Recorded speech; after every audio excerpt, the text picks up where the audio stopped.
Bonjour à tous, bienvenue dans cette nouvelle vidéo qui est une vidéo qui va concerner la relation professeur et élève. Tout d'abord, je tenais à remercier les nombreuses personnes qui se sont abonnées ces derniers temps. Ça me fait énormément plaisir de voir que vous êtes de plus en plus nombreuses et nombreux à me suivre, donc n'hésitez surtout pas si vous avez des questions sur le métier, des thématiques particulières que vous voudriez aussi aborder dans les vidéos, donc vous pouvez soit me contacter sur mon compte Instagram que je remettrai dans le lien de la vidéo, soit directement en commentaire par exemple sous celle-ci. Alors justement, en parlant de demandes particulières, il y a quelqu'un qui il n'y a pas longtemps m'a demandé de faire une vidéo sur la relation qu'il pouvait y avoir entre le professeur et l'élève. Notamment de parler par exemple d'enseignants qui m'auraient marqué ou qui auraient contribué à me donner envie à mon tour de faire professeur. J'ai toujours eu un lien très particulier avec l'école, je fais partie des élèves qui ont adoré aller à l'école et qui surtout aimaient beaucoup leurs enseignants. Parce que j'aimais la façon qu'ils avaient de transmettre, j'aimais le plaisir qu'ils prenaient à enseigner. Alors évidemment, c'est à mettre avec des guillemets, tous les enseignants que j'ai eus n'ont pas toujours eu un plaisir absolu, je pense, à venir enseigner en classe. Mais globalement, en tout cas, il y en a certains, pour ceux dont je me souviens, qui vraiment m'ont fait vivre des très bons moments à l'école. Et vraiment, j'ai souvenir d'être contente, en tout cas à partir de la 5e, de me lever le matin pour aller à l'école. En parlant d'affect, tous les êtres humains, il faut quand même s'en souvenir, ont besoin de liens affectifs. Donc évidemment, après, on a tous une manière ou une autre de donner de l'affection ou d'en attendre, mais de façon générale, on est des êtres sociables qui avons besoin justement de communiquer avec les autres. En France, on a longtemps mis le professeur sur un piédestal avec une idée un petit peu qui soit supérieure. Si vous regardez d'ailleurs par exemple comment étaient conçues les classes dans les années 50 ou même avant, on avait une estrade et on avait en face des élèves avec des pupitres qui écoutaient religieusement le professeur comme si c'était celui qui possédait un savoir absolu qu'il allait dispenser de manière transversale, de haut vers le bas, et l'élève en gros n'avait qu'à noter ce qui était dit puisque de toute manière le savoir venait d'en haut et que lui n'était qu'un réceptacle qui réceptionnait cette information. Or, la pédagogie, c'est-à-dire la façon dont on enseigne, a quand même beaucoup évolué ces dernières années. Pourquoi ? Eh bien tout simplement parce que le monde dans lequel on vit a évolué. Forcément, à partir du moment où la société et le monde évoluent, vous êtes obligé d'adapter un métier. Donc ceux qui pensent que les professeurs sont toujours des personnes qui ne font que parler dans le vide pendant une heure, sachez que cela a beaucoup changé, qu'aujourd'hui nous avons des interactions sociales avec nos élèves, et surtout qu'on est beaucoup plus aujourd'hui sur comment est-ce qu'on va pouvoir transmettre, comment on va pouvoir adapter pour que l'élève justement ait envie d'apprendre et une curiosité, d'autant plus dans un monde où tout est accessible en permanence, où Internet a rendu l'information accessible tout le temps, et où les élèves sont surchargés d'informations en permanence. L'idée, c'est pas simplement qu'on ne soit là que pour dispenser des connaissances. Il est évident qu'on est aussi là pour ça. Je suis professeur d'histoire géo, si je n'apporte pas à un moment donné des informations à mes élèves, aucun intérêt, vous allez me dire, que j'enseigne ma matière. Je suis là aussi pour donner des dates et des repères géographiques. Mais pas seulement. Je suis surtout là pour leur apprendre à décrypter l'information, à l'analyser, à la chercher, à la trouver, à savoir ensuite la réutiliser et surtout à faire preuve d'esprit critique face à certains documents ou certaines informations auxquelles ils pourraient être confrontés. Donc le professeur, ça peut plus seulement être une encyclopédie qui va ensuite donner des connaissances. Et à partir du moment où le professeur, c'est plus seulement ça, ça demande à repenser, c'est quoi en fait un enseignant ? C'est quoi un enseignant ? Est-ce que l'enseignant c'est juste un animateur qui est là pour animer une heure de classe ? Et moi j'ai envie de vous dire non, pas seulement, parce que sinon on aurait juste un CAP d'animation petite enfance. Là on a quand même un master, on a quand même fait des études avec un niveau intellectuel qui est assez important, donc on est là quand même pour avoir une base de connaissances assez solide qu'on va devoir donner, qu'on va devoir apporter, mais on est surtout là pour amener les élèves à avoir de la curiosité, à leur donner envie d'acquérir ce savoir, et surtout pour réfléchir sur la meilleure façon qu'ils puissent acquérir ce savoir-là. Et c'est ce que je trouve beau d'ailleurs dans la pédagogie, c'est l'interrogation qu'on peut se poser. Je reviens à mon idée justement de relation avec l'élève. Pourquoi je parle d'évolution du métier ? Tout simplement parce que, justement, on partait du principe avant que le professeur étant le sachant et l'élève l'apprenant, le professeur et l'élève n'avaient pas forcément à avoir de lien, autre que c'est un prof et c'est un élève. Ce qui fait qu'on les mettait pas du tout au même niveau. Il est évident aujourd'hui que c'est toujours le cas dans la mesure où le professeur reste l'adulte. L'élève est là lui pour apprendre. Donc il y a une forme quand même de respect et une forme d'autorité qui passe par le professeur vis-à-vis de l'élève. Mais on n'est pas là pour asséner un savoir de force non plus, et pour moi on n'est pas non plus dans une relation où le professeur doit être un être inaccessible que l'élève doit craindre et qu'il n'ose même pas approcher.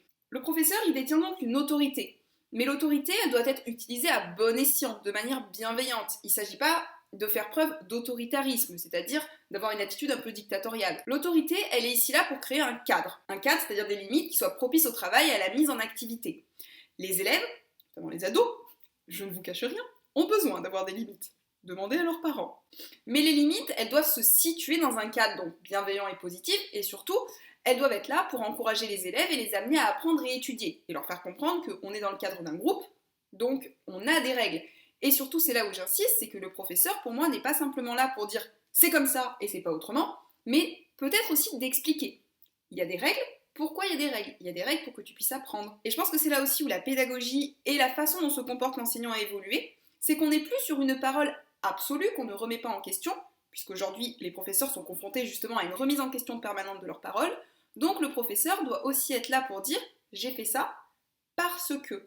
Et d'expliquer. On remarque d'ailleurs beaucoup en tant qu'enseignant que quand on explique quelque chose à un élève, quand on explique pourquoi on fait quelque chose, de la même manière que quand on lui explique pourquoi on l'a puni dans cette situation, il comprend beaucoup plus que quand il a l'impression d'être victime d'une injustice. Donc pour moi, l'autorité ne s'impose pas, elle s'acquiert, ce qui est complètement différent.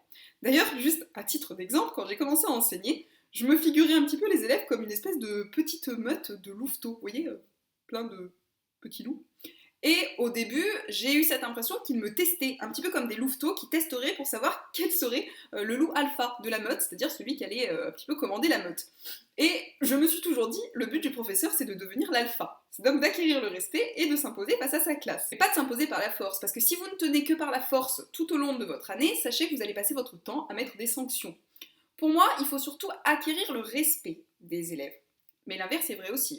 Personnellement, je pense que je ne suis pas une enseignante qui sanctionne le plus. Ça veut pas dire que je mets jamais de sanctions, Sauf que, déjà, une fois sur deux, j'oublie de prendre le carnet de l'élève. Et surtout, je suis beaucoup plus en général dans la parole. Donc je vais avoir tendance à le reprendre, à dire ça c'est pas bien, stop, maintenant on arrête. Tu arrêtes de bouger, t'es avec tes camarades, tu les ennuies, et stop, maintenant tu te mets au travail. Plutôt qu'être dans, je te mets une croix, j'appelle les parents, je mets une heure de retenue, Voilà. Après, évidemment, en fonction des niveaux, j'adapte. Pour les petits, je vais avoir plus tendance à mettre des croix. Pour les troisièmes, on est dans une autre type de relation aussi. Après, il est évident qu'il y a toujours des classes plus difficiles que d'autres et qu'il m'arrive d'exclure des élèves.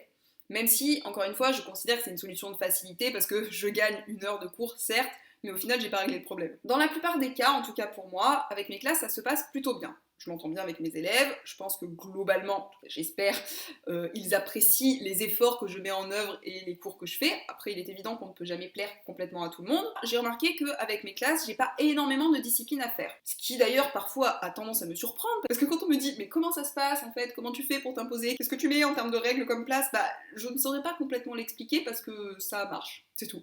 Après, je suis aussi dans un établissement qui n'est pas forcément favorisé, mais peut-être où les élèves sont plus faciles que dans certaines zones aussi. Il faut avoir conscience aussi que parfois, le problème peut venir de l'enseignant qui peut se remettre en question, et parfois vous avez beau faire tout ce que vous voulez, ça prendra pas. Je reviens à mon idée de relation prof-élève. Pour moi, et je suis désolée, n'en déplaise à ceux qui disent qu'il ne doit exister aucun affect entre le professeur et l'élève, je pense que c'est parce qu'il y a un lien, et justement un affect qui se crée, et donc une forme de respect et d'échange que l'élève a envie d'apprendre. Alors, il est évident qu'il faut mettre des limites. On n'est pas en train de vous dire invitez votre élève à venir boire un café chez vous. Là, oui, on serait sur une relation malsaine et on serait sur quelque chose qui dépasserait le cadre du travail.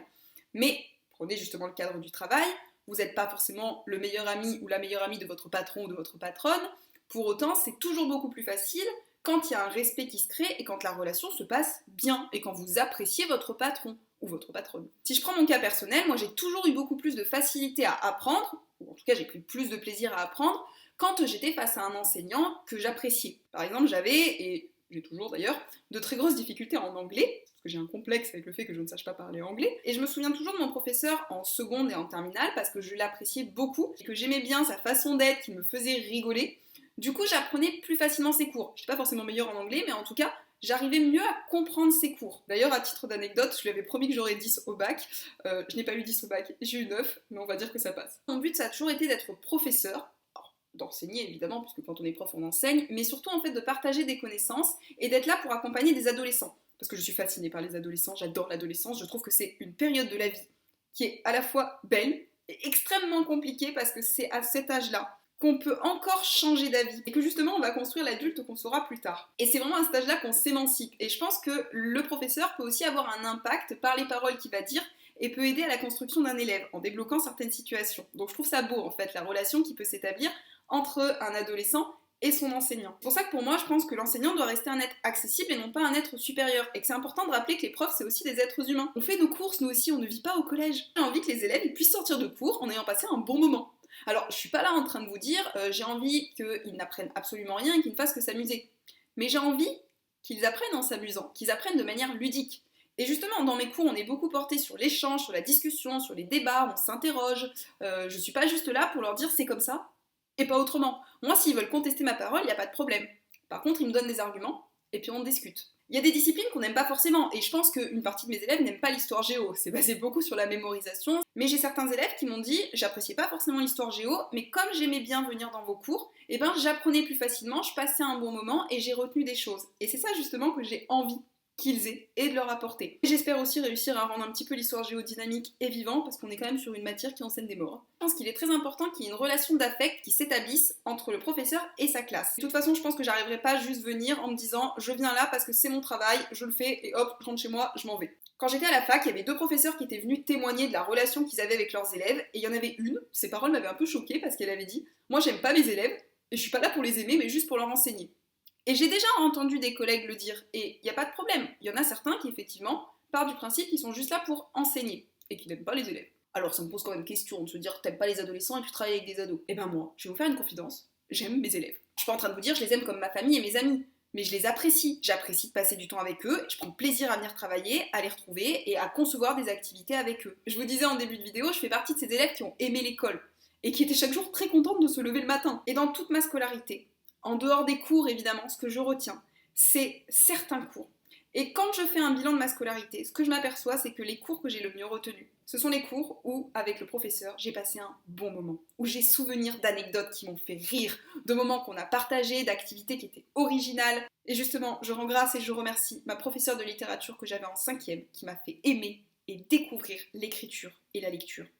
Parce que je pense qu'elle a beaucoup contribué à faire en sorte que j'aime l'école, parce que c'est vraiment à partir de la 5e que je me suis mise à travailler. Mon professeur de littérature de première et de terminale, qui est le meilleur enseignant pour moi que j'ai pu avoir, et qui restera un des meilleurs enseignants que j'aurais eu. Parce que c'est une personne extrêmement intelligente, qui m'a fait découvrir des textes que j'ai adoré étudier avec lui, et j'ai vraiment été heureuse d'être dans sa classe pendant 2 ans. D'ailleurs, pour le partage d'une autre anecdote, quand j'ai quitté le lycée, j'étais extrêmement triste parce que j'avais pas du tout envie de partir. Je pleurais parce que j'étais très triste de quitter mon professeur de littérature et je lui ai dit, de toute manière, dans 5 ans, je serai prof et je reviendrai. Et mon but existentiel a toujours été d'ailleurs d'être mutée dans mon lycée où j'étais lycéenne. On verra plus tard si ça se concrétise un jour. Mais ça me plairait beaucoup d'aller enseigner là-bas. Après, je ne sais pas si mes enseignants seront encore présents. Et il y a également un autre professeur, c'était ma professeure d'histoire-géographie, parce que bon, hein, il en faut bien. J'ai longtemps hésité entre l'histoire, la géo et la littérature à l'université, donc après j'aimais vraiment l'histoire, donc j'ai choisi l'histoire. Après moi j'ai fait une licence histoire-lettres, hein. J'ai découvert la géographie en master, hein, que j'aime beaucoup cela dit. La professeure d'histoire que j'avais au lycée, que j'ai eu en seconde et en terminale, c'était aussi ma professeure d'histoire des arts,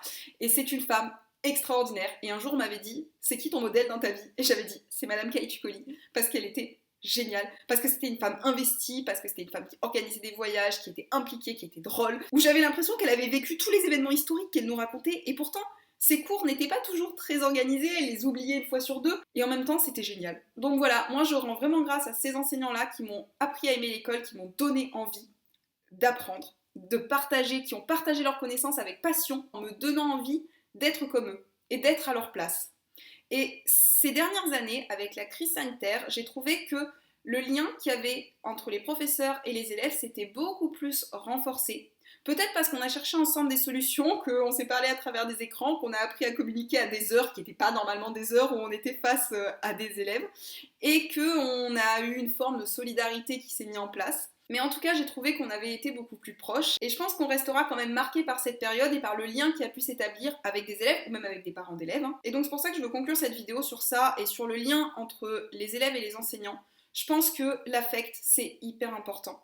Et encore une fois, n'en déplaise à ceux qui pensent que vraiment il faut qu'il y ait un écart énorme entre l'enseignant et l'élève, je ne pense pas. Je pense au contraire qu'il faut qu'il y ait un lien qui s'établisse, avec certaines limites, évidemment, et qu'on apprend beaucoup plus quand en fait on apprécie la personne qui est en face de vous. Voilà, sur ces belles paroles, je conclurai ici ma vidéo. Je vous remercie pour votre écoute, et puis je vous dis à très bientôt pour de nouveaux enregistrements.